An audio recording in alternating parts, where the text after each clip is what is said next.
Chapter 2. Bob. Her brown hair is longer and her cheeks are less round, but I know it's her. Livy. She told me to wait here and I waited. 5 years is a long time to hang out in a closet, but what else did I have going on?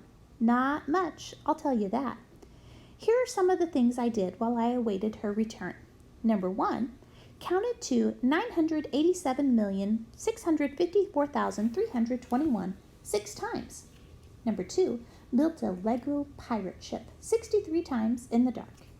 Number 3. Played chess against a Lego pirate monkey and still lost most of the time. Number 4. Tried to do the hokey pokey like Livy had taught me, but there's not much room to turn oneself around in this narrow closet without hitting the walls. Number 5. Cried, but only once.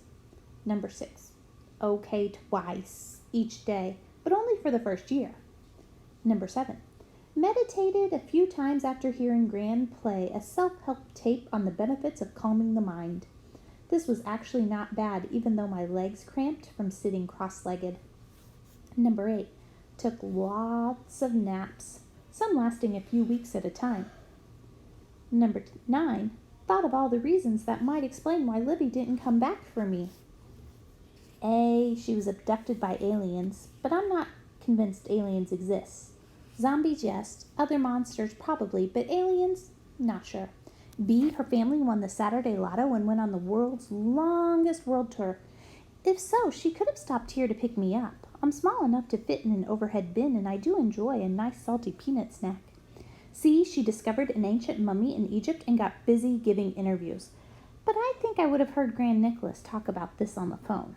Gran is a loud talker, and I have excellent hearing. D. She got scared. But Livy is the bravest person I've ever met. E. She just didn't like me anymore. This is the one that led to the crying. But now she stands before me, and she looks so sorry and surprised that it's hard to be mad at her. I still am, but less.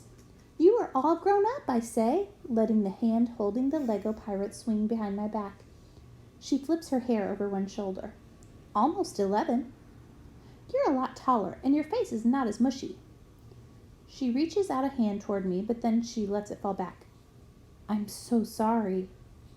You told me to wait for you in the closet. You said you'd be right back. She tilts her head at me, just like she used to do when she was trying to puzzle something out. Did I really say I'd be right back? I consider this.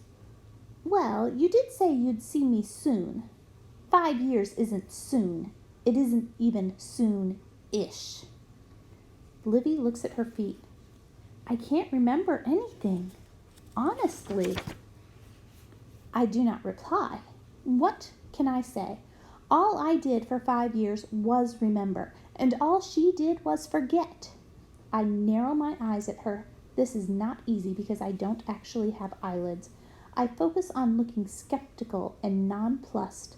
I know words like skeptical and nonplussed and a whole lot more because for 26 minutes each afternoon, a shaft of sunlight shines through the doorframe of the closet and I read the dictionary.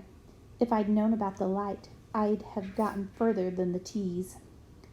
She takes in my firm stance and my disapproving expression in my toes, tapping on the carpet. I'm laying on the guilt trip, pretty heavy. Then she rolls her eyes and puts her hands on her hips. I was 5. We hold each other's gaze until I sigh. She's right, of course. How can I blame her? She was this tiny slip of a girl, barely old enough to write her own name and tie her own shoes. I was 10 at the time. For the record, I'm still 10. I've always been 10, as far as I know. Still, Livy was the kind of 5-year-old who could get things done. Wasn't it Livy who found me and saved me? Wasn't it Livy who made me the chicken suit and taught me to walk in it? Wasn't it Livy who promised she'd help me find my way home? 5 years is a long time to wait, but if she could do all that when she was little, she must be able to do so much more now. Maybe this time she will find my answers. Maybe this time she will get me home.